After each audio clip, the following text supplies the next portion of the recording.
my system. Good morning, Millennia. Good morning. Since I'm not allowed to sing anymore, I was just singing before the show. Jackie was like, "Are you singing?" As someone who now is sensitive to your singing, this is something I've developed with age. I can't, and honestly, I can't believe, like, as sisters, we've gotten to this point, and it's very upsetting, disheartening, and really quite disappointing. But you know what I think the problem is? The problem is that you can't sing on this show. Because I love when you sing on the show. And I thought you were going to say that you can't sing. I love when you sing, like, with your full breath. With my vibrato? With your full breath of the situation, but not when you're humming under your... Like I was just doing. Yeah. All I need is a place to land. I don't need a Superman. You don't even realize when you do it. I'm going to start I recording knew I was doing it. You knew it. Please start recording me. I would love to have some premium videos of me singing. God forbid. I'm telling you, as your biggest fan, as your number one fan, do you trust me? I don't know anymore, honestly. I don't know. It's ruining your brand when you sing like that. Sorry. I don't need a place to land. I don't need a Superman to win my lovin'. 'Cause baby, I ain't Wonder Woman. Ugh, I can't wait to see Casey Musgraves. First song of 2019. And the last. We're seeing Casey Musgraves in like 2 weeks. I know, so she's the 25th, right? And the 26th. The 25th, I have a gig. So I will be seeing her the 26th. And I have to pull some strings. I got to meet her. Okay, well, the 26th is Dana's birthday party, so you're just going to... So perfect. Pregame at the concert. You're just what time does her birthday start? You're just going to have to deal with her. Oh, please. I'm not afraid of her. You're going to have to... I'm not afraid of her, but I'm afraid of her on her birthday. It's like, I'm sorry. She has Stassi Schroeder syndrome. I was going to say, I've now reached an age where it's like, if I know you and we're of similar age and you're still doing that on your birthday, like, I don't fuck with you. No, but it's not like she's doing it like everyone else. Like, she, like... innately, and she'll always be this way. Even though her birthday this year, her party is going to be more of a 27-year-old's party. A soiree. You know, like she was always having these like ragers, and now you know the guest list has been whittled down to 100, whereas before it was at 400. But she's just like so obsessed with her birthday, like the day, like and then also her half birthday as well. Margot used to be that way. I'm sure in her head she also counts her quarter birthdays. Margot used to be that way, and I'm honestly like, I'm glad she grew out of it because like I think there's nothing more unattractive than like a girl who's like running around like a grown fucking woman with a crown and a sash. Like, yeah, that's pretty. It's my fucking birthday. Like, honestly, I won't go to your party if you're like that. Like, I'm an adult, I'm a mature woman, and I can't deal with those fucking girls anymore. Like, it's so annoying. Yes, if it's your birthday, the only thing I'm required to do is be nice to you for that day, and that's all I'm gonna do. And I'll show up and get drunk. Yeah. Cool. And if you're gonna be one of those girls and your birthday's also cash bar, oh. Sorry. If it's cash bar, as long as the drinks are premium, I'll pay for a premium drink, but I won't pay for a watered down vodka soda. You know? Oh, of course. You know, I'll pay for like a margarita that works. I had a cash bar at my birthday last year, but they were all such premium cocktails. Right. Like, you really got what you paid for. Yeah, and I had a tab on Zach Shapiro the whole time, so it was basically an open bar for me. Right.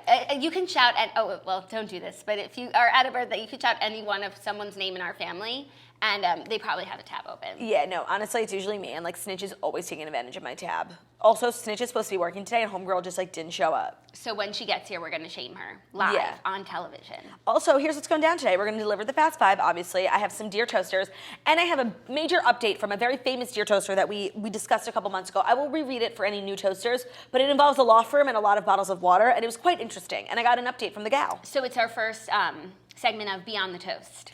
Oh, yeah. Shark Tank update. Beyond the Tank. And we're going to do one day a Patreon episode of all updates. Okay. Also, today's the first day of Nephew's Weekend Out. Oh, yes. I will be gifted with a precious gem of a man. So after later today, I'm headed to Cincinnati, Columbus, and Detroit. Tickets available at girlwithnojob.com. And I'm leaving my nephew, oh my God, my son, in the hands of his caretaker. You guys have never spent the night together. No, we haven't. Like, you've never slept with him. No, so it's either going to be like... Are you excited to lose your virginity? Everything I didn't know I needed and more, or it's going to be like, wow, this is more work than I signed up for. No, it's definitely jarring how much work it is, and you're going to be surprised. And I honestly, like, you're having the most ideal situation because I prepped everything for you. Like, usually if I leave him with Ben's mom, like, she knows, like, I don't do anything. I don't even have food. She has food at her house. Like, I packed up his sinks for you. I organized the walker. I giving him a bath before. Like, we're all taken care of. I wrote out a full itinerary for you. I want it to be as easy as possible because I want you to enjoy it, A, because I want to be able to leave him with you, and B, I really want you to get one, and I had a dream that you did. We're so close. But I think you're going to be surprised at how much work it is, but you're also going to be surprised at the joy you feel when he's so tired and just like crawls into bed in your legs, and like it's just the joy you never knew existed. No, I am aware. I'm so excited. I'm prepared for the work though, so I actually think I'm prepared mentally for how much it's gonna take. Like, I know I'm gonna like wake up in the morning, like instead of my alarm, like with a pit, like, oh my God, Theo's gonna shit the crate. But by the way, he could exude wild control, especially if you walk in as late as possible the night before. For sure, but sometimes he's an unruly boy. But I literally woke up this morning, Fortnite, I was like, it's Nephew's Leech's Day. Hey, hey, hey, hey. Okay, we have a really great Fast Five for you today. We have a lot to talk about, which we will get to. Surviving R. Kelly is part of the lineup. So I finished Surviving R. Kelly last night. I made Margo watch it. She finished it, and Jackie has one more episode left. We will get to it in our last story so that we can segue into a recap. First story, though, Amazon founder Jeff Bezos. Oh, I'm sorry. Are you ready for the Fast Five stories that you need to know before you wake up and take a bite out of your morning toast? Prematurely ejaculated. I didn't even ask you. That was so rude. You prematurely ejaculated. That's a great caption. Yeah. Ejaculation. Thank you. That was really rude. I'm so sorry because like you're not supposed to hit someone with the Fast Five before you ask if they're ready. What if I wasn't ready? Think of the tragedy. Thank God you were ready though. That's the thing about being a morning show host. The thing is, you're always ready. By the way, I did an actual morning show this morning. I did some like local radio interviews for Ohio. Oh my God, that's so cool. I didn't know that. I know, and one of the gals that I spoke to this morning was a toaster. She was like in the groups. Like it's just so comfortable. Like I didn't think she was gonna, try and set me up. We were just shooting the shit, me and Erica. That's so nice. Yeah. Cool. Okay, first story. Amazon founder Jeff Bezos and wife Mackenzie announced divorce on Twitter. It's over for Amazon founder Jeff Bezos and his wife Mackenzie, the billionaire, announced Wednesday. Quote, "We want to make people aware of a development in our lives," he shared on Twitter. Quote, "As our family and close friends know, after a long period of loving exploration and trials separate, we have decided to divorce and continue our shared lives as friends." With one bank account. Right. They married in 1993. Amazon was founded in 1994. Wow. Homegirl, doesn't have a prenup because he was a nobody working out of a garage. For sure. No, but even if they had, but it's all marital property because it was part of, like, she didn't have it before. Wow, Bethany. Wait, so you want to know this is just a week of eligible men. First Dick Wolf, and now Jeff Bezos. Totally. Do you want to know an interesting factoid that's interesting? Well, here's the thing about interesting factoids is that the thing is, they're always interesting. What is it? You're the same age as Amazon. Born in 1994. And do you feel older or younger than Amazon? Younger, because like Amazon's way more successful, Yeah. Amazon has more money, therefore you just think that they're older. Yeah. Oh, that's so crazy. So crazy. According to Forbes' real-time ranking of the world's richest billionaires, Jeff is worth $136.6 billion. And I was rounded up to 137. Right. I was laughing. Well, if you make a return today, that might go down. That's the funniest meme ever. So is Jeff Bezos the sole owner of Amazon? Did he start it by himself? He might have had to take investors over time. So I just wonder, like, of the 136 billion, well, so that's what he's, okay. That's what he's worth. That's not what Amazon's worth. $1 trillion. We know that now. Oh, right. Apple and Amazon. So homegirl is walking out with like 70 mil. Bill. But that's so crazy. If Amazon's worth $1 trillion, he's only worth 140 billion. Do you think, though, like I always think about this, 14% of the company. They were just regular people when they got married in 1993. Do you think they would still be married if he didn't become like a trillionaire? He just like had a job in sales. They would still be married. They wouldn't be getting divorced. You mean? I don't know. Mo money, mo problems. Right. So it's like sad to think like, while he changed the world, at what cost? But I'm sorry, but being married from 1993 to 2018, success. Is a success. I'm sure they have kids together. Like, people grow apart. And are there like Bezos' daughters? Maybe they're toasters. We got to get in with them. Imagine. This is always interesting because, like, it's curious to see who they're going to date. I was going to say, who do we see for Jeff Bezos? I think he's like a respectable guy, and he won't date someone age inappropriate. Yeah. You never know. Yeah. You never know. It's like when men like leave, like the Robert Herjavec of it all. When men like you are the reason I left Finland. No, when men who have like full lives and families and get really successful and like leave and like start new families, like that's so sad. Like Robert Herjavec, his poor wife. Okay, but like Robert Herjavec, I think the situation's a little misunderstood. I don't. I'm just saying. What am I misunderstanding? Like, they were separated. He was, like, very depressed. Like, Kim, like, saved him. That's what they said in People magazine. Like, Robert doesn't lie. really? He lies all the time about his investments. No, he doesn't. Because he's only ever really invested in Tipsy Elves, and that's all he could talk about. Okay, Tipsy Elves is so successful. And before I really became a Shark Tank expert, I just, like, took you at face value when you said that Robert doesn't invest in anything. He doesn't. And he doesn't invest in that He follows what Mark does. But because they're both in the tech industry, securities. No. Stop. Don't talk shit about Robert. No, I really am not here for Robert. Stop. And he's in every episode. You know how they all rotate out? Robert never fucking rotates out. Because he's dedicated to the viewers. And he got the production company to agree to move his seat because he used to have the least FaceTime because he was on the end. Now sometimes he sits in fucking Mark's seat. Can you believe that? I know, I did see that. You guys want to try? It's like when there was like, you guys want to come up and try our new game or whatever? First person up, Robert. He's so fucking thirsty. He's never said no to a snack, and he's never said he no loves the to, samples. I to agree. a demonstration. When that game where like they're in the big bubbles and they like bump each other, that was funny. Robert obviously was the first one up, always. But he's also like one of the most limber sharks. No, please, Lori, she's fit She's as always fuck. wearing a dress and heels. She can't get in a bubble like that. Mr. Wonderful, meh. He's a little old. Damon, meh. No, Damon is very active, and as is Mark. But Damon's not a thirst monster. They're like, Damon, do you want to try? He gets up. No, they're like, hey, anybody want to demonstrate? Robert, literally, he's like that kid in class. I'll do it. Like, he brings a fucking apple. Damon is an unbelievable thirst monster. By the No, way. he's not. Yes, he is. No, not at all. Who's You your, can just tell. Is when, Robert like, your least favorite shark? Yeah. Who's your second least favorite? It depends. Like, Who's your out of most favorite? all of them? Like, out of the legit ones. Like, you don't, GoPro guy isn't a shark. No, okay, but the ones that they rotate in and out. It's hard. Let me start from the top. And, like, Rohan's not a shark. It's No, really no. Barbara, Lori, Kevin, Mark, Robert, Damon. Okay, my top favorite is a tie between Mark and Lori. Wow. Because Lori really is a success, and she doesn't, like, sometimes Mark loses me. I could talk about literally our Shark Tank tangents. Mark loses me because he's obsessed with like this entrepreneurial vibe, and he'll write someone off if they like don't seem like they're sleeping on their floor enough. You know what I mean? Yeah, and yeah. that really bothers me. Like that girl with the applesauce. Like applesauce. Like she kept her job at News Corp because she was supporting her whole family, and like they wouldn't let it go. No, but he did concede on that one. Yes, but he is the purveyor of that stereotype. For sure. Because he ate ketchup packets, you know? For sure, but they each have something that they get so hung up on. Like, Mr. Wonderful is like, if it's not proprietary enough for him, Right. he's out. No, What's but to stop someone else from knocking this off for $2? I take the biggest umbrage with Mark on that thing because it just, for them to want everyone to like put their families at risk, like that really bothers me. That's why he's tied for first. However, Mark, like another issue that a lot of them have is a lot of them want to move like their the production and the businesses overseas to Yes. make more money, and Mark is the only one who stands That's up why I love him. for American jobs. keeping up American jobs. Love. And he won't like, what's the word? He won't, Back down? What are you trying to say? like he won't blame someone for it. Like he won't, Nix. no, Write them off. like, Like not do a deal. yeah, but like what's the word? I just gave you a bunch of good ones. No. He won't penalize someone for it. Well, penalize. Okay, whatever.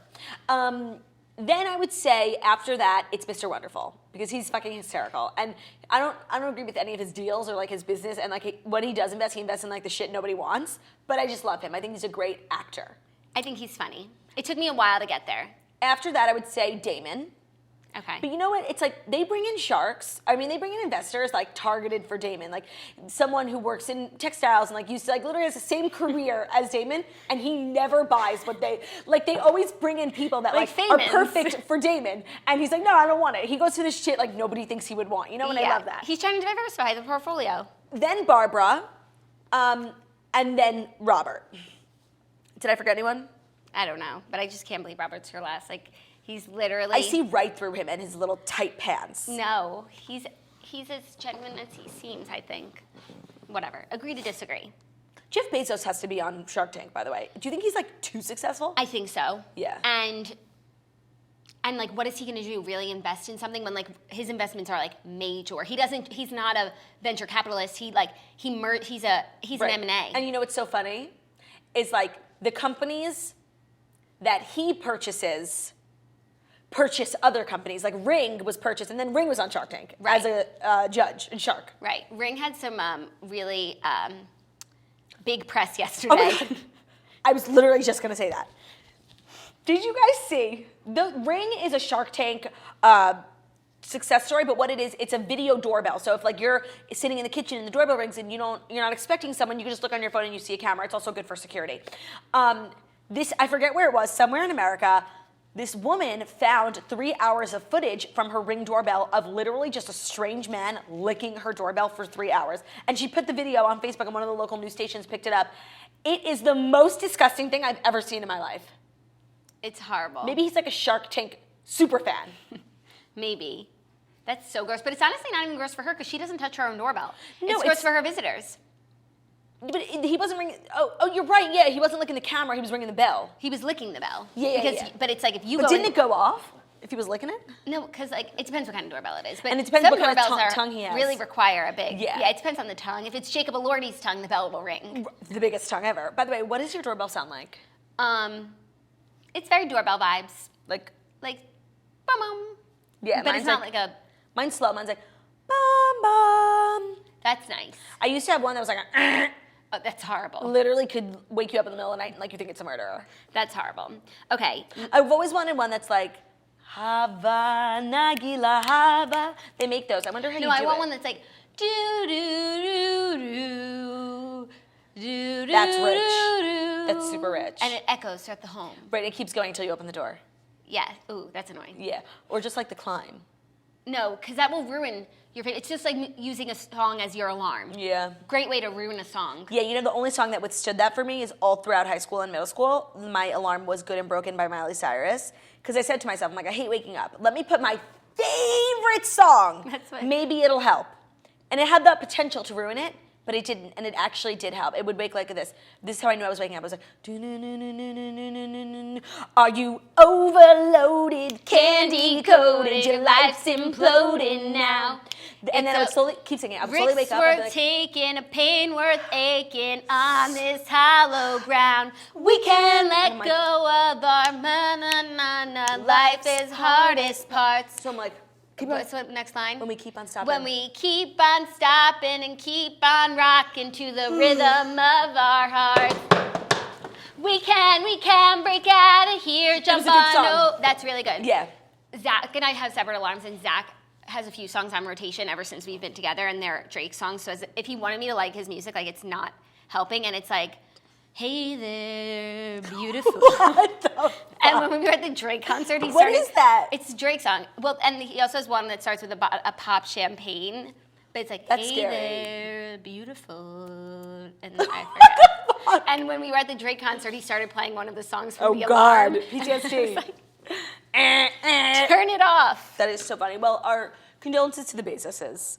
Yeah, the Bezos By the way, sigh. there's one Bezos. Two Bezoses? Maybe there's one Bezos. Maybe two Bezo. No, it's Jeff Bezos, Jeff and Amy Bezos. No, it's Jeff Bezos. No, I'm saying one Bezos, two Bezos. No, I think it's the opposite. It's one Bezos because that's, the name his family gave Maybe it's him. like goose. Three geese. Oh. Bezos. Bezos, yeah. That sounds Condolences to the Bezoses. Bezoses. Okay, next story in, developing news. Kevin Hart says he's not hosting the Oscars. Oh, really? Despite a high-profile apology tour, the comedian told GMA in a tense interview that he's, quote, done with the controversy and doesn't think he should MC the award ceremony. When asked if he would MC the high-profile awards show, which has been a rumored possibility in recent days, Hart told GMA's Michael Strahan no, and that it's too late to prepare. Quote, it's hard to predict what can happen. I don't want people to think there's a thing about me in the Academy, he added. As for the controversy over past homophobic jokes and tweets, Hart said he's, quote, done. I'm over it, Hart said multiple times when asked about the situation. There's no more conversation about it. I'm over that. I'm over the moment. I'm not giving no more explanation of who I am. I'm just done. If you didn't hear the apology, I don't know what you're looking for, he said. I'm a good person. I love to love. If you don't see that, then it's a problem with you. I do think it's for the best that he doesn't host. I wonder how Ellen feels after she really, made the phone call. Right. But I think that it would overshadow, the award show, it's not even about the host. They're just supposed to be invisibly moving the show along in a funny way. But not for the Oscars. They're very visible for the Oscars. Yeah, but it would just take away from the winners. And I mean, he should do it in a couple of years when all this is blown over because I do think he would be really good at it. But right now, I just don't think it's the right thing for him to do. And I think he's making the right decision. I agree. And I had also heard that he doesn't have enough time to prepare the show that he would want to do. And I don't think the Academy deserves him. Me too. who the hell is going to do it? I had heard that it was Catherine Zeta-Jones and Halle Berry. Ooh. But I also heard that from a Facebook comment, so I don't know how real that is. And if Kevin Hart doesn't have enough time to prepare, how is anyone going to have enough time to prepare? Well, Kevin Hart is like a true artiste, and he like writes his own jokes. If they just had a celebrity up there with a team of Hollywood writers writing for them in a teleprompter, they would just need to learn how to read. Yes. But I wonder if they've hired the writers yet, and they're just writing like jokes, like Mad Libs, like fill in the blank. Can you believe that R. Kelly doesn't know how to read? That was the craziest part of the whole thing. Yes. He never learned. But then how does he like write his songs so he doesn't write them down? Like someone must like write them for him. I don't know. We'll get to it. He's like such a big camp of people enabling him. Well, he used to. Now he doesn't have any money, but we'll get to it. Yeah. Are you ready for the next story? Yeah. Any more thoughts on Kevin Hart? I'm ready to put this story to bed. For sure. He has a movie coming out though. That's a serious movie with Bryan Cranston, and it looks so good. It looks so good. Let's see if it's playing at our new favorite theater. I'm worried about the success of it now. From what I'm seeing, and just like hearing people converse, Wow. Oh. Wow. Look who decided to show up for work today. I'm not coming on camera. I look so ugly. She says she's not coming on camera. You texted me like over an hour ago, so you were awake. Yeah. Where's your bag? It's in the other room. Okay. At least you didn't wheel it in during a live Making show. sound, yeah. I'm being cognizant Okay. of your feelings. Well, hello, counselor. By the way, we got you a couch. Wow, that's not for me. Yes, Yeah, it it is. Go sit. We wanted you to come more. We got you. Don't walk in front of the cameras. I'm not. She learned her She lesson. learned her lesson. She's so cute. Cute pants. You look cute today. Do I? Cute. Yeah. Look, I didn't recognize me because I look so ugly. So. No, you look cute. Travel Kwai. I think for the most part, like America is like over this story. I think a lot of the people who are upset are now like upset with Ellen more. That like. Oh really? Yeah, there's like people are really fucking unhappy with Ellen. But at the same time, like I read things on Twitter and it's like that doesn't speak for the people. You know what I mean? I agree. The people on Twitter are just people who have a platform and they're not necessarily representing what everyone in the world thinks. So it's hard to gauge like what the world thinks because like I saw a lot of tweets, but like that doesn't mean like that's what people think. No, it's just the people who have the like. Who have something negative to say are the Always only the outspoken people. loudest. People who don't feel negatively and are moving on with their Move lives on. aren't taking to Twitter. I think like But it's crazy because like if R. Kelly can I do know. everything that he's done and people still perform go at to his Whitney concerts, Houston's yeah. funeral, Kevin Hart can come out with a movie. No, that's my bar now. Yeah, we'll get to it. We turn every story into R. Kelly at the VMAs sitting next to Lady Gaga and Taylor Swift. I know, but let's not be like don't pull Taylor Swift into this. No. That was just She bad got seated seating. next to him. Agreed. And the picture made it seem like she was talking to him. She was talking to Lady Gaga. But even if she was talking to him, the Grammys invited him. Like VMAs, yeah. What, you're gonna not talk to your fellow chairmate? Totally. Next story, also an update that we promised you. Police seek DNA of male staffers at facility where vegetative patient gave birth. Phoenix police are connecting DNA evidence from all male employees of Hacienda Healthcare where a patient in a vegetative state gave birth to a child December 29th. Police served the long-term care facility with a search warrant Tuesday, the AP reported. Quote, we will continue to cooperate with Phoenix police and all other investigative agencies to uncover the facts in this deeply disturbing but unprecedented situation. The care facility had considered conducting its own DNA tests. I do not trust. I'm good. I'm all set. But its attorneys advised that genetic testing of its employees would violate federal law, the company said. Didn't know that. Quote, the family is obviously outraged, traumatized, and in shock by the abuse and neglect of their daughter at Hacienda Healthcare. The family would like me, the lawyer representing the family, to convey that the baby boy has been born into a loving family and will be well cared for. Blessing. You gotta look at it in a terribly disgusting, disturbing moment like this. You gotta look at the positives. There's a new baby. And nobody knows who his dad is, but he has a family. And this family who has this like gaping hole in their lives from their daughter being in a vegetative state, they have some happiness, and I guess that's good. Also an answer to one of the questions we asked yesterday, which was one of the former caregivers told ABC 15, quote, I can't believe someone would bathe her daily for 9 months, never know she wasn't having her period, she wasn't growing in her midsection. So she should have been getting her period. Yes. And either they were failing to bathe her or they were failing to care and to notice. give a shit. Well, so while it's apparently illegal to collect data, they should just be like this. Yo, if you're a dude and you didn't do it, give us your samples. It's illegal for the facility itself to ask employees for their DNA, but now the police have a search warrant and they're taking DNA. It's the most horrible thing I've ever heard. Like, I can't get over it. And this is weirdly going back to the R. Kelly thing, sorry. But it's like, it's really annoying sometimes how like there are many a situation where like the police can't do anything. Like they're standing outside the house, they know the girls are inside, but they can't legally go in. Right. They can't legally, you know what I mean? Like, that's annoying. Yes, but in this situation, like they are working on behalf of someone, Right. whereas if no one... Right, there's no like victim yet. Yeah, there has to be someone who's prosecuting. Right, I understand. And someone they're prosecuting on behalf of. Well, the story is just Pittsville, and I feel like even when you find out, it's like the type of thing you find out, and like it doesn't even matter. Like it's still a terrible story. It doesn't even matter. I wonder, like, is it a boy or a girl? The baby boy. Yeah, cute. They have a name? I don't know yet. Whatever. It's just like, ugh. And a lot of toasters who are like nurses and work in these types of facilities, they say like long-term care, it's like a sad place to be because these people don't need like daily care because they just like lay there. But so many fucked up things happen in these types of facilities and specifically because like there isn't people like, they don't get visitors every day. So there's no one being like, why hasn't my daughter gotten a bath? They don't know because they come probably maybe once a week. At most. Yeah, it's really sad. That's really sad. We will continue to update you on this story because it's shocking. It's shocking. And it needs all of the publicity Attention. it can get so that like everybody knows about it. The next time someone thinks about mounting on a vegetated girl, they'll know. Think twice. Right, and they'll know that the police are coming for your DNA whether or not you did it. So also maybe discourage your coworker if you know that he's mounting on a vegetative girl. Not fucking cool. Not cool. Next story, a little exciting Bachelor news. Kaitlyn Bristowe and Jason Tartick, the Vampire Diaries, might be the next match made in Bachelor Nation heaven. Okay, the toasters called it first. Yeah, I knew this years ago. But I wonder if The Bachelor is gonna try and like make it like make them go on Paradise or some shit, pretend like they didn't know each other. Like that's so classic them, you know? that is. I don't think Kaitlyn would do that. And I also me don't neither. think that he would do that. I think he would. He would, but I think he would also be okay saying no. He's not like the thirstiest of them all. He's just regular amounts of thirst. Yeah. But not like new heights. Yeah, but no, she doesn't need to go on Paradise. No. But good for her. I'm glad she's finding happiness. And Apparently Sean has moved on. Yeah, really? A bunch of toasters said that they have seen him around with a girl, and it was written in Us Weekly, and she like sort of addressed it like on her podcast. I think she said it was just like she was like sad. That's sad. Has a lead ever gone on Paradise? No. Chris Soules was supposed to, Right. but then, He murdered someone. yes, So that threw a wrench in his plans. it did. But he would have been great on Paradise. So I think it really is like a slice of humble pie for a lead to go on Paradise because you're also going to see people that you dated. It's a step down that for you sure. denied, and now here we all are. You had the power. You were in the power position, and now we're Even though equals. Kaitlyn's season was kind of a long time ago, I don't know if any of her guys are still circulating on the Paradise circuit.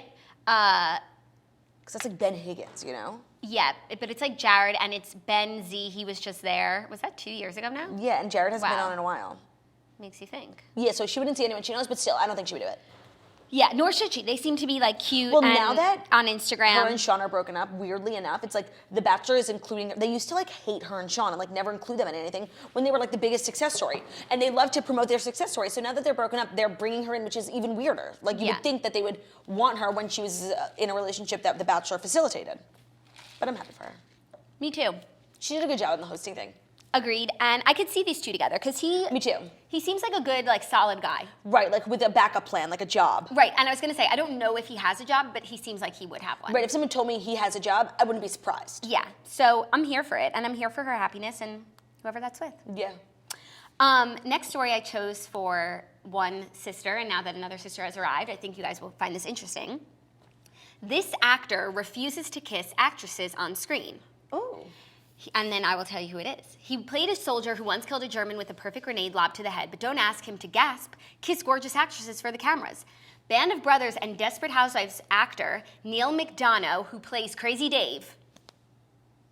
Oh my God, he is not famous. Kidding? He should kiss everyone. Right. Says his religious belief. Oh, crazy! By the way, for those of you who don't know him, he is the guy who was married to Edie, tried to kill MJ and Susan, big blo- blue eyes. big blue eyes, like white hair, always looking like the scariest, Very serial killer the scariest aesthetic. person in every film. Says his religious beliefs and undying devotion to his ex-model wife. Oh, I thought it was like his undying devotion to his ex-wife. I was like, Oh, that's God. fucking pathetic. To his ex-model wife, Ruve Robertson, keep him from getting up close and personal with co-stars on screen, even if it costs him jobs and the hefty paychecks that go with them. Well, Quote, clearly it has because he hasn't worked since Desperate Housewives. Stop. Quote, I won't kiss any other woman because these lips are meant for one woman, the Catholic actor recently told Closer Weekly. Okay, I'm sorry. I think this is weird. Like, I know it's like supposed to be honorable, but it's just like a part of the job. And when I was younger, or like any opportunity I've ever had to like talk to a celebrity, I'm like, how do you kiss if you have a boyfriend? But like, I got over it because I'm a grown fucking woman, and I just think that like this is so weird. And I think what's even weirder about it is that someone wrote it up because it's clear that like this decision of his has impacted his career because I only know him as Dave from Desperate Housewives. That's literally the only thing I've ever seen him in. But also, he is like put into a box by looking like a serial killer. No, but do you know how many roles there are for serial killers these days? He admitted that his no lip service stance has lost him work in the past, including an estimated $1 million gig on the set of ABC TV's Scoundrels in 2010. And I'm sorry, I have more to say. By the Shame way, on his wife for letting him turn down $1 million. So it's fake. It's not that they're making them have sex. I'm sorry, I'm not here for this. I completely disagree with you. Because like, don't be an actor if you can't act. No, but like Hollywood is depraved. Jackie, and it's not depraved. It's not depraved because on set they have to fake kiss. It's depraved because people like R. Kelly can keep girls into their house. Definitely. But like the fact that like Judd Apatow will direct a movie with Leslie Mann and she's kissing another person in front of him, like that is like when you take a step back, just like as a normal person, that's weird. For sure, but it's a part of the job. Like yes, but you know what? Like, and if you can't handle, like, don't be if you don't want to kiss someone who's not your wife, don't be an actor. Don't still try and be an actor and take out an integral part of acting. Okay, I'm just saying, like, if I were an actor, yes, I would definitely plunge into all facets of acting. No, you have to. That's called being an actor. But I respect him. It's a cool move. Yeah, I'm thinking maybe he should update his LinkedIn because it's looking like he's going to need a real job soon.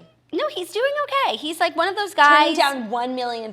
He was in Paul Blart, Mall Cop 2. Like, come on. Sad. Angels in the Outfield. Wow, he has a really good, he's in a lot of films. Would he kiss a man? He didn't say. I want to know if he's being dramatic, like, because it's not cheating on his wife because he doesn't like men, so. But he also wouldn't like the woman that he's kissing. Like, it's not a. Exactly. It's acting. This is so unbelievably stupid. I can't believe he turned down $1 million. I mean, I'm going to say I respect it. I don't. Different strokes for different folks. And maybe he just loves the craft. You know? So, like, why should he have to give up his dreams? Instead, he's making it work for him. Really? I don't think he's making it work because he doesn't really work. Stop. He does okay. Like, he's still living off those Hulu Desperate Housewives checks. I mean, go and get it. Go and get it. I'm working on it. Go and get it. I'm working on it. Dave, you got my vote. Okay, now this is our sixth story because it's going to launch us in to our R. Kelly recap. But R. Kelly is under criminal investigation in Georgia following docuseries on literally Lifetime. As of yesterday. R. Kelly is reportedly the subject of a criminal investigation in Georgia, thanks in part to surviving R. Kelly. The Fulton County District Attorney is looking into the singer in a mansion he previously owned in Johns Creek, Georgia, reports The Blast. Kelly's former home is featured in the 6-part Lifetime docuseries highlighting his alleged sexual misconduct with young girls. Last July, Kelly penned a 19-minute song in response to the numerous allegations against him. I admit. According to the website, investigators have already interviewed alleged victim Asante McGee, who is featured in Surviving R. Kelly, walking through the property describing seeing women held against their will. What was it? When she goes to the house, because he gets evicted because he doesn't have any money, so the house is empty now. She goes back, that girl Asante. Oh, no, I didn't get there yet. It's so sad. In 2018, McGee told BuzzFeed, quote, R. Kelly is the sweetest person you will ever want to meet, but Robert is the devil. The police have also contacted Joycelyn Savage and ordered her to come in for questioning. While Savage has claimed she was with Kelly of her own free will, her family and friends believe he has brainwashed her. Mm-hmm. The Blast reports that one of the charges authorities are looking into is false imprisonment. The TMZ video of her with someone in the background going like this, that was crazy. That was crazy. And the TMZ video of her with Dominique, and before before they focused on that, I knew it was her. Oh my God, such a pit. Okay, so if you haven't seen Surviving R. Kelly, feel free to watch it, but I'm going to give you such a detailed thing, it's going to feel like you were there. But it's not really a spoilers thing because a lot of this has been like in the news, so it's not suspenseful in that sense, but it's like you don't even realize like how deep and dark it goes. It's a 6-part series that just documents his rise to fame and then his rise into becoming literally the monster that he is. But what's so interesting, and when they were describing him in the beginning, like his rise to fame, how he was molested as a kid, I'm like, don't make me feel bad for him. Like, I was annoyed. But that ended up being really important because you see, it's like even before he was actually famous, but he got like a record deal and he was like a star on the rise. Like he was spending all this time at his local high school when he like had graduated already. Like he was hell bent on being a predator, famous or not famous. Right. And I'm glad that they put that in before everything and not after, because sometimes it's like if you say all these horrible things that they did and then you try and explain it by saying he was molested as a child, it feels like you're like justifying it. But the fact that they did it before, we got to know who R. Kelly is as a person. Mm-hmm. And they had both of his brothers, but the one other brother who was also molested, who turned out to be a very decent human being. It's just proof that, like, yes, it's sad. He was molested, and it's a cycle of abuse, but, like, it didn't happen to his brother, you know? And his brother was a good guy, and he turned on his fucking brother. Right. That was really what was pissing me off at the end. And then the other brother who was in prison, who was the only person advocating on his behalf, like, the irony. He's so scary. He's so scary, but he's in prison. Right, like... So it's like the only person out here who's offering the other side of it is someone who's literally in prison for God knows what, but it ain't good. No, it ain't good. So, and I loved his other brother. I thought he was, like, such a good guy, and I, like, felt so bad for him, especially when, like, the brother said in court, like, it was my brother in the thing. Like, that was, oh my God, so heartbreaking. When the lawyers tried to blame it tried on to allude, like, the younger it could brother. be his brother. The celebrities who were in it, I found so interesting, and I didn't understand why Wendy Williams was in it until she did the interview with Carrie, and then she had that phone call with R. Kelly. Have you gone to that yet? No. Okay, I have to tell you because it's just important. Then, like, years, literally 20 years after allegations had started coming out, there became this movement of Mute R. Kelly, Black Girls Matter, and it was like the cat's out of the bag. And he called Wendy Williams, R. Kelly, 2 hours. She said it was completely confidential, and she said he told her everything. Like, admitted to everything? She didn't say admit. She just said he told me everything. And then what'd she say? She won't say. It's confidential. Why is it confidential? She's not a doctor. She said, like, she would keep it confidential for him. Why does she owe him jack squat? No, I know. I thought that was She's not really a doctor. Weird. I thought that was weird. That's weird. Well, but I mean, I like Wendy. I trust her, but still, like, she doesn't owe him shit. The documentary was done so well because Sparkle, who I love, she was so pretty. She was in it throughout the whole thing, and I didn't understand why until you realize her niece not only had sex with that girl, Lisa Ann, was the girl in the video being peed on, and then was also the girl that radio host met. Like, she's still there. She is crazy. The arc of the whole thing, that 14-year-old girl. Like, that is so upsetting. She's still there. And her parents wouldn't let her testify. And like, he still plays guitar with him. Like, the parents are still, like, enabling. That is so disgusting. Sorry, my foot is, like, so itchy. It's so disgusting. And, like, it was really, like, when he got off, it was so upsetting because two things. And someone made a valid point. They were like, if this was R. Kelly and all of the victims were white, he probably would have gotten convicted for sure. But also, you can't really convict someone when the victim isn't saying it was me. So it's like borderline impossible to get a conviction when the girl's like, no, it's not even me. I didn't do it. Right. So it's like who's suing him? Right. You know? No. Right. Horrible. Like, we had him. And after that, he really thought he could become anything he wanted. And what really stuck with me is, like, at first with the Aaliyah stuff and his songs Age Is Just a Number, so sexual on stage, like putting girls' heads in his crotch, grabbing his penis, like, he doesn't care. But then once he got away with it, he tried to cover it up, and his music changed. Like, he became like this gospel, like, the world's greatest, the best song, I Believe I Can Fly. Oh, they didn't even mention world's greatest. Singing at the Olympics, like, he became this figure in America. And his music, like, they said it's literally like wedding music. Like, in most black weddings, like, all of his songs, like, they walk down the aisle, and now their memories are tainted with these R. Kelly songs. Like, you don't want to remove it. That's why they didn't want to take him off the radio. It's like they had a hard time separating his music, which is like Hava Nagila for us, from the monster who created it, you know? Yes, but figure it out.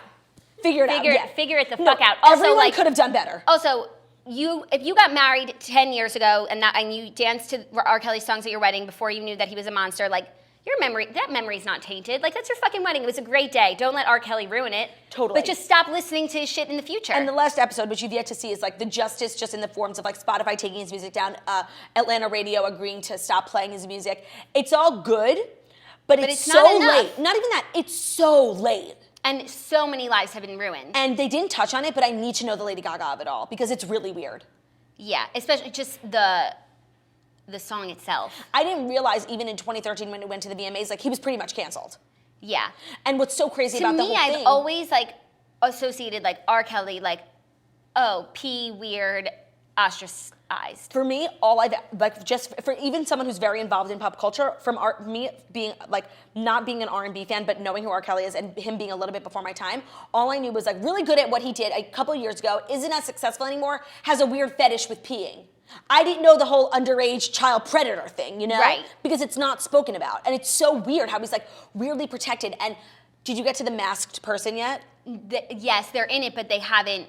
They're not going to say who it is. Okay, but and I they couldn't even haven't tell if said it was a man anything or a super woman. juicy yet. No, they do, and and I was really surprised that his assistant didn't mask himself too, because he admitted to doing like a bunch of really fucked up shit, like going to malls with him and getting 14-year-old girls and giving him their phone number. Well, I appreciate them just coming forward. Right. Like, no, but it's like if you think of, and that's what the wife said. She was like, yes, he's terrible.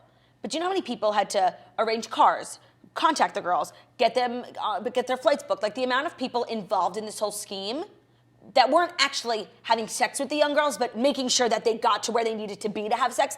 That's what's even scarier, is the people who were complicit. Yes, I don't think that's scarier than R. Kelly himself. It's no, but like if you think about the wide net of people who knew about it. Right, but it's also people who depend on him, like for money. Right. Like I think what's the most fucked up is when that like record executive said, okay, he did this, but how much is he bringing in? Right. Like that's someone who can live without R. Kelly. Like yeah, you'll lose a little money, but like big fucking whoop. 11/11, Make-A-Wish, justice for the girls, justice for the girls, justice for the girls, justice for the girls. Where's Azriel? Where's Azriel? Where's Azriel? Where's Azriel? Where's Georgia Lynn? Where's Georgia Lynn? Where's Georgia Lynn? Where's Georgia Lynn?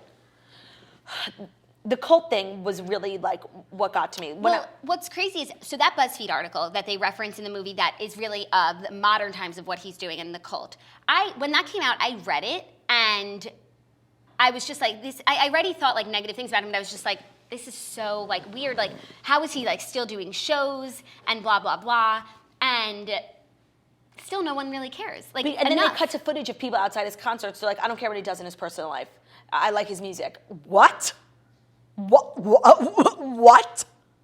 Also, I had an interesting thought, because when the hashtag started coming out and then the article came out, it's like, as much as I really fucking hate the world that we live in, like everyone is so sensitive and and BuzzFeed is the worst, like it's almost like it's a stunning dichotomy of like where we were 10 years ago and where we are now. It's like only now in this type of culture, which I kind of hate, could an article like that be written and people are now taking it seriously, whereas like people knew about this stuff 10 or 15 years ago and they didn't care. Do you know what I mean? So it's like the world we live in now is like 2019 is like annoying, but like it's also great because like things like this come to light. The internet has helped things like this come to light, except when that article came out in 2017, like still no one really cared.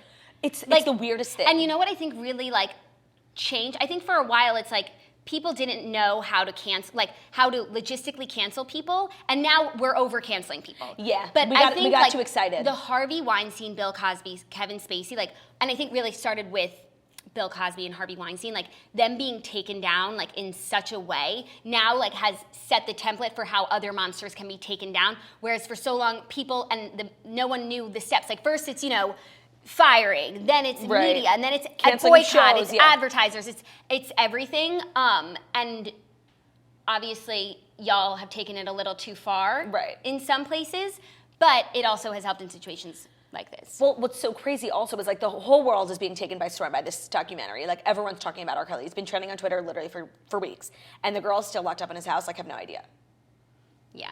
Well, I think it's still pretty new-ish. Like no, they don't watch TV, they can't. No, but like we just watched it yesterday. Like no, but like they're women. When that psychiatrist said like they might, have a day where they're like they go look at Google and see what people are saying. Like they just need a moment like that. And you know what was so crazy was his wife, who was so beautiful and so brave. So brave. When she just like Googled like, how do I know if I'm in an abused relationship? It's like, you know what? Those PSAs you see and like those websites and like they're important. Yes. Like, it's like you don't like for me. It's like if I see an abusive relationship, I know it's abusive. But if you're in one, you might not know. So you literally have to Google. And she was like, literally 15 out of the 17 things on the list of abusers, like he does to me every day.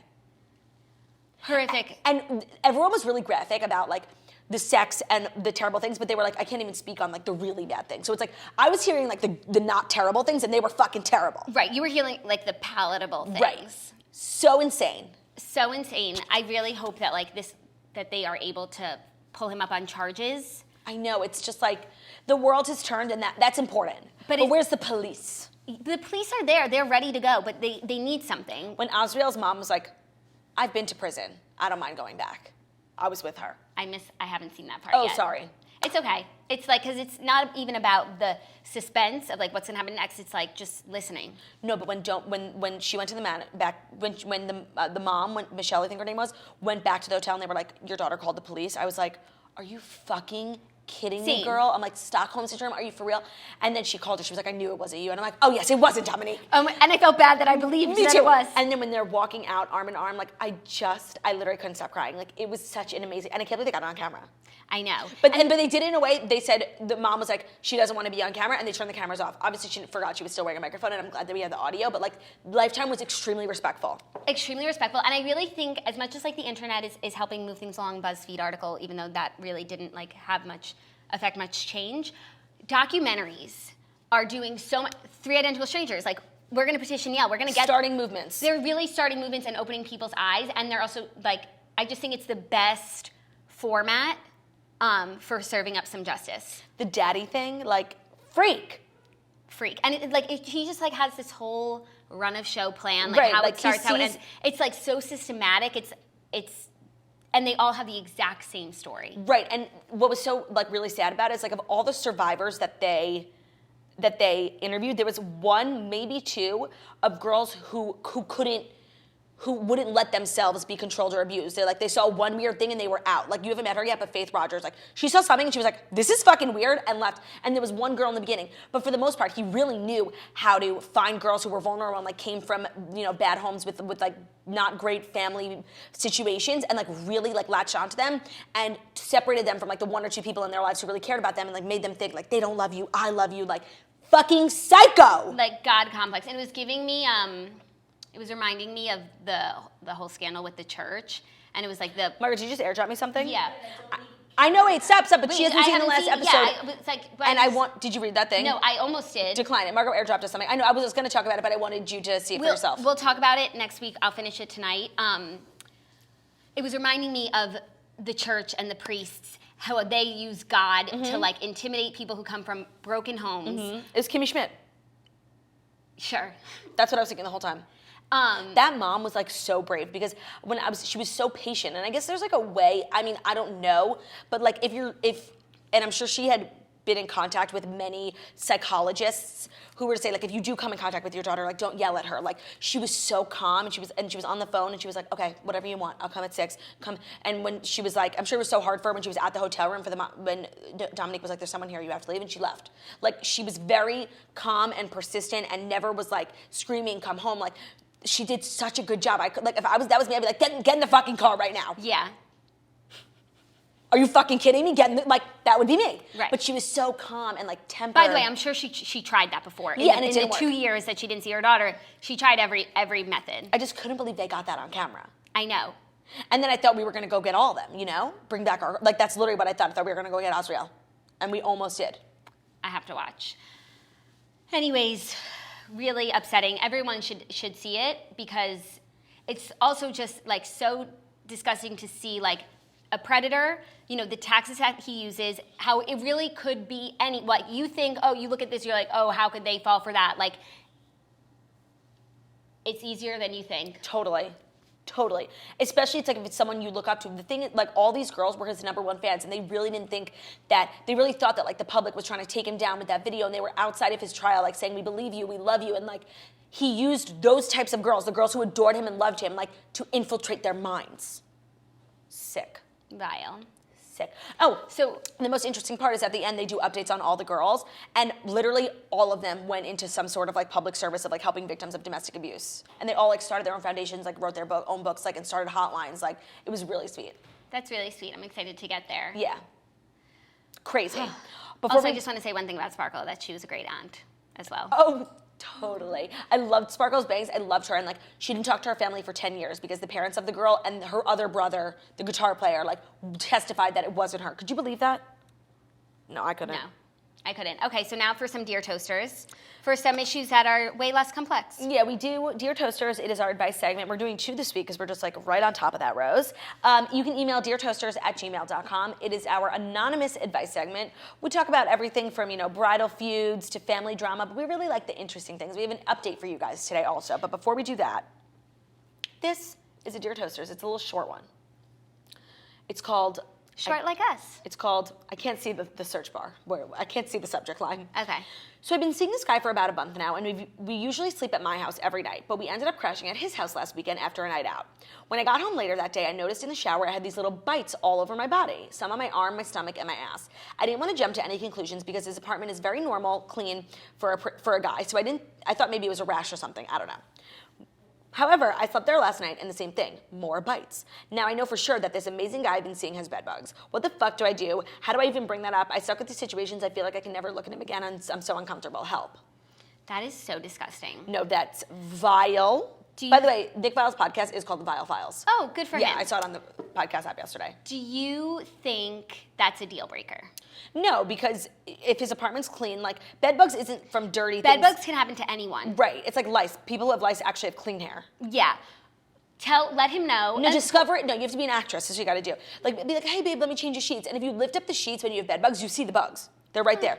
So be like, babe, these are bed bugs. Like, discover it with him. Make him think it was his idea. That's how you have to treat men. They're so dumb. Oh my, I don't think that you have to act on this one because, like, you just say, I got bug bites. Like, I think you might have bed bugs. Like, let me call the exterminator and just handle it. Like, I'm, like, so paranoid about people thinking I'm dirty. Or, like, don't smell but good. guys don't have those hang-ups. They don't care, clearly. I know. How do you, like, get bug bites every night and not notice? Like, right. So maybe it's not bed bugs. Maybe she's allergic to his detergent. They've been staying at her place all the time, so maybe like he got bed bugs while they've been dating and hasn't really realized. Oh, totally, because he's not spending a lot of time in his own apartment. Right. I don't know. And guys like they're like, oh, a bug I bite. understand why she's perplexed, because like I personally like, have you ever been told that like you smell? Or like your breath. I mean, I've been told that my breath smells by you bitches, but like. Yeah, I guess like not told. But not by like a colleague or someone. No. Like that's my worst nightmare. Yeah. Like having to be told by HR like you smell. Oh my God. Do you know what I mean? Yeah. That's why I'm grateful for Scentbird. I'm so grateful for Scentbird. Scentbird is a monthly subscription. They send you like test-sized tubes of like fancy ass perfumes, and it's not nearly the same price. And they're travel size, and you get, what is it, like 120 sprays per like that little bottle? Yeah, it lasts you a month if you're someone who wears HR should give perfume those out every day. HR should give those out. And It's also, really good. like, TSA should give those out because people on planes smell too. Totally. And they're great for travel. So we both have them. We both are subscribed to them. I like perfumes in general just because, like, you never know. And if you don't wash your hair, a little spritz in the hair can do wonders for a gal. And I like Scentbird because I can try different scents, which, like, usually I'm not gonna like pick a scent out of a magazine and like put it on my wrists, but I can like live with one for a month and see if it's gonna be my new signature smell. So Scentbird has over 450 designer brands that you could choose from every month. Prada, Gucci, Kate Spade, Nest. I love Nest. I didn't even know they made perfume. 120 sprays, so you smell amazing. You choose a perfume and they'll send you a 30-day supply. We have an exclusive offer for you. You'll get 50% off your first month today. So it's $7.50 for your first perfume. That's scentbird.com, S-C-E-N-T, bird.com/toast. Use our code TOAST for 50% off your first month. That's S-C-E-N-T, bird.com/toast. Sign on, smell amazing, use code TOAST. I use code TOAST and I have a monthly subscription anyways, and I bring them when we travel because we never have time to shower. And also on this new leg of the tour me and Margot are starting, it's, many times we don't even have a hotel room. So like I'm flying to Cincinnati tonight and I don't have a hotel room. I'm going straight to the venue, and from the venue we're taking a car to Columbus. So it's like there's no time to shower, and like that's really where I got to spritz my hair with Scentbird for the meet and greet, because it's not nice to meet people with that kind of smell. That's really true. I just keep one in my purse, and every time I'm like about to go into a meeting, I'm just like so glad that I have it. What kind of car? So Limousine? we just started booking all that stuff. So I think we're doing, for any drive over 2.5 hours, we're doing like a fancy Sprinter, like tour bus style. And for anything that's between like 1 and 2 hours, just like a car. Well, tour buses pit now from R. Kelly. Oh my God, totally, with Aaliyah. With everyone. With everyone. Everyone. Oh, Aaliyah. That was really sad. But then she died in a plane crash, and I wonder if it was like related to him, because like he's so I scary. looked it up. She died in 2001. Mm-hmm. That stuff happened like in the 90s with him. Like, and I wonder, were they still what even after they got annulled? She like disappeared from the documentary after that. Right, but like, did their relationship just totally end abruptly? Did he still produce her music? By the way, he's still signed to RCA Records. That was the craziest thing, and he hasn't produced a hit in literally 10 years. Like, that's the sort of thing that's just an easy Break. severance. All right, here's the next one. Goodbye.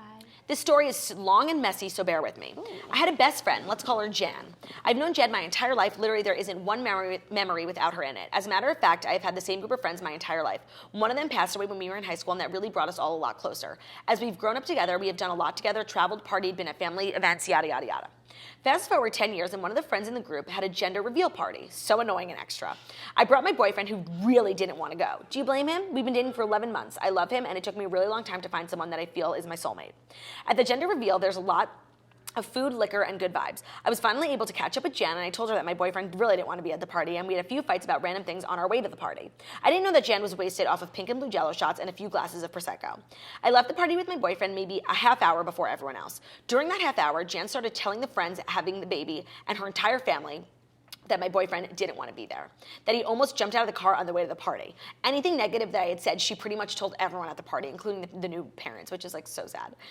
She also decided to ask a guest at the party named Abby if she has fake boobs. I sent a screenshot of someone who I thought was Abby to Jan last week before asking Jan, did Abby get fake boobs? Jan showed Abby the text, which said, which once seeing Abby in real life, I knew was the girl I took a screenshot of. Whatever, a moron, okay, she's getting confusing and this is unnecessary. Jan went so far as to show the entire text message to Abby, throwing me and my other friends under the bus. I didn't receive an apology until a week after I confronted Jan. My response to her apology was that she needed to get help with her drinking. I know Jan is on antidepressants, and mixing that with alcohol has since led her to blacking out on multiple occasions, this being one. I also know a lot of Jan's dirty secrets and have sworn to take them to the grave, and I have lived up to my word. I thought I was just venting to a friend in a time of need.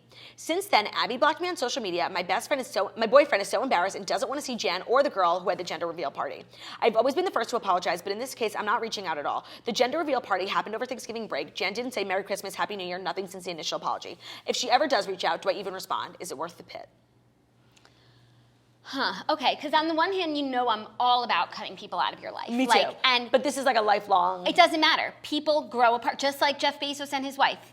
Married since 1993. People grow apart. That's so funny. I literally have the same, like, state of mind, and Ben is the total opposite. Like, I'm like, someone did this, you know. I'm like, I think I'm done with them. He's like, but they're your best friend. I'm like, it really doesn't matter. I'm not interested anymore. Right, but, like, having that sort of history, that just gives them a couple more chances in my book. But she's using every chance and just totally destroying it. So typically, I would just say, listen, you have your other friends, you guys aren't there anymore. That's okay. Life goes on, you know, people change. Let her spiral out. But, like, if perhaps, benefit of the doubt here, like, perhaps the drinking and the antidepressants, like, maybe, you know, she's being someone who she isn't, and this is the time that she needs a friend more than ever. Right, you gotta see both sides. Like, it's not like she's sober and being an asshole. Like, she's drunk at a party, plus, like, her new meds, and she's like, she's not well. And this is the time to be a friend. So I don't know Jan, so I can't tell you which situation it is. You do. Jan doesn't seem like the type of gal who would take that type of criticism rather well.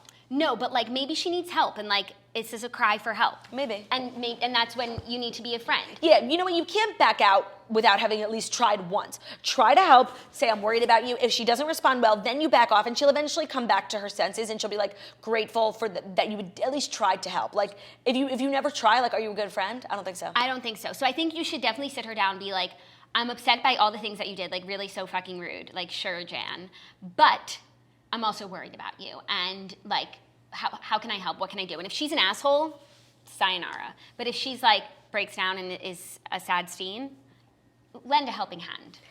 Okay, so our final Dear Toasters is actually an update. So let's recap. It's a long Dear Toasters. The short version is this girl works in a law firm, and there's two partners. One of them is, like, a little bit of a freak, like, he's kind of creepy. He's had some sexual harassment claims against him, and her and this other girl in her office saw this creepy guy who they're calling Bob, like, loading supplies into the basement, like 10 cases of water, all different brands, like buckets, covering it up with blankets, and, like, going down there to check on it, like, every now and then. It was really creepy. You know, it's giving me, he's like a amateur R. Kelly, perhaps. Right, maybe he's starting a cult. So they were checking the basement every few days to see if anything else changed. They searched for 10 minutes. They found his stash tucked away behind a stack of boxes. It was covered with a blanket. We pulled the blanket off and took a look. It was the cases of water had doubled. So whatever. It was just really weird. They never, like, got to a conclusion, and the Toasters were really taken by storm. And they reported it, and there was nothing to be concerned about. It's just weird. Oh yeah, they consulted their friend who was a cop. Yes. And they were like, he's not doing anything illegal. Just, like, keep an eye on it and let me know. Right. So we were all in a pickle. So here's the update. We snuck down to the basement again today to check on things. There's more fucking water. There are now 20 cases, and all of it is covered by the large blanket. I posted pictures anonymously to the TIA showing the scene. So if you guys don't know, the TIA is one of our Morning Toasters sub-communities. It's called the TIA, the Toasters Intelligence Agency, and they solve cases. And it's also one of the premier intelligence agencies, I would say, in the world. It's very difficult to get into. Don't even try. And top-notch detectives. They crack cases. They find people. They find phone numbers. They're really insane. So she posted pictures anonymously. Also, I noticed some of the things were moved. He moved the boxes of buckets and placed them about a foot or so away from the water stacks. His air mattress was on the floor in the bag still, but underneath a chair about 3 feet from the water. All the items were still hidden from plain view. They were just separated. None of the items had been used yet, so we believe he did this so it wouldn't seem so odd if someone was upon it and stacked together. The combination of items all hidden under the blanket that makes it so concerning. So he separated it. Oh, I guess he thought he was being more klug by like moving things apart. There's more context to add. Bob's brother, who we call Joe, is the owner of the firm. Joe told Bob last week that Bob had to reimburse the firm for about $125,000 for the sexual harassment settlements the firm paid out on those claims over the summer. They're in a major fight right now. Could the basement activity have something to do with this? I don't know. Is he going to bounce to Mexico to flee to avoid reimbursing the firm? He is fluent in Spanish. But the items in the basement aren't needed to go to Mexico. I mean, there's water at any gas station along the highway. It doesn't make any sense. The TIA had several comments, and I'm reading one of them. In response to one of them, we can't go to HR over the basement stash because our HR guy never keeps his mouth shut. He needs a new job. He's a kiss-ass type who runs to the boss with every piece of info when he says it's confidential. A snitch, basically. Margot, do you work at this law firm? We are on our own. It's just us Scooby-Doo kids watching this creep, so we wait. We have a plan. We are checking the basement twice a week. Next time, I'm going to get a picture of the tubes of sealant, S-E-A-L-E-L-A-N-T. What is that? I think we looked it up last time. So I can try to determine what it could be used for. I think it was a glue or something. S-E-A... L-A-N-T. L-A-N-T. Sealant is a substance used to block the passage of fluids through the surface or joints of openings and materials. Like a Hoover Dam. For sure, but it's used for teeth. Ew. I don't think it's used for walls. Oh no, here it's how to apply silicone sealant. I guess it could be anything. It's a material. People also search for coating, primers, cement, mortar, and concrete, resin. We are debating about asking the office manager to request a key swipe report from the building owner to see how often and when Bob uses the basement. She's the only one with the authority to request the report. The risk of this is real. She's a real airhead and might spill the tea on accident. She's legitimately stupid. We are trying to get our hands on a motion-activated camera to install down there. Then we'll see what the fuck is happening. Ring! This is literally consuming my thoughts the majority of each day. Keep any ideas coming, please. I'm listening to and reading every comment. Thank you. Please. Oh, she said, please keep me anonymous. Crazy. Crazy. Okay. Also, that was an old update because maybe there's new. Please, homegirl, reach back out, email us if you have any more information. But it just sounds like the equipment is keeps on stacking up, like he's getting ready for some sort of natural disaster. Right. I have two suggestions, perhaps. First of all, maybe tell the boss his brother, because it seems like they're at odds anyway, and like maybe this is something, there's more going on between them, and this would like solve the case. Like it's like. The enemy of my enemy is my friend. We each are working towards something. It's like in House of Cards when those sad reporters are working on a story about Frank, and so are the people like that work for Frank trying to take him down. And if only they just met, they could have taken him down together. Also, I just want to say to this girl, don't get yourself and put yourself in danger, because this is really creepy. And at the end of the day, you're not a policeman, so I don't want you to just get so invested installing cameras and end up getting yourself in trouble and him finding out or something, because it's obviously unstable. My second thing would be, what if you guys all go down there one day and just take everything out? Right. And just put it back in the kitchen. But there's power in numbers, she can't do it by herself. No, but it seems like she has a good little crew. I think it's just her and the paralegal. Oh, well maybe they go in one night and they just start clearing it out. That'd be so crazy. So crazy, but imagine he's doing it for a good cause in a weird way. Right, he's for a local shelter. Right. That needs sealant. Maybe. Right. No, it's all very odd. Well, thanks for the update. Feel free to keep us updated. That was an update that didn't really tie up any loose ends. It's just made me now even more inquisitive. Right. And now with having seen Surviving R. Kelly, I can only assume the worst. Because people are disgusting. Here are some things that people are suggesting it could be. He's preparing to move into the basement and sell his house to pay back the money. Wait, say he's preparing? He's preparing to move into the basement so he can sell his house and pay back the $125,000 that he owes the firm for the sexual harassment claims. Why does he need all the waters then? Can't he just go upstairs? If he's sleeping there, he could go up in the night and get a water. What the hell does he need sealant for? Maybe there's rats and stuff, yeah. Ew. Anything else? I don't know. Very scary. What a pit-inducing episode. It started out with such a high. So many pits this episode. Started with Good and Broken, ended with Sealant. That's the Morning Toast for you, the most well-rounded morning show in the mornings. We're the Morning Toast. We go live Monday through Friday, 10:30 a.m. Eastern Time on YouTube, and we're also available as a podcast, available anywhere podcasts can be found. I'm Claudia Oshry, your loyal morning show host. Tickets to my show, The Girl with No Job Dirty Jeans Store, is available on girlwithnojob.com. I will see you soon, Cincinnati, tomorrow, Columbus, Detroit this weekend. There's 50 tickets left. Get one. I'm Jackie Oshry, Jackie O Problems. You can see me live, Nephew Weekend's out at Jackie O Problems. Good We're luck. about to have, thank you. Oh, wow. I feel like we just signed a land deal. I'm really excited. I'll need words of encouragement all weekend. Obviously, it's going to be a weekend of premium content because Theo produces nothing but that. And yeah, I'm really excited. I'll be back tomorrow with Joey Camassa in a wig, hopefully. And we'll be shooting the shit. So if you have questions for him, we'll be posting later. Ask away. Bye, guys. Have a great day.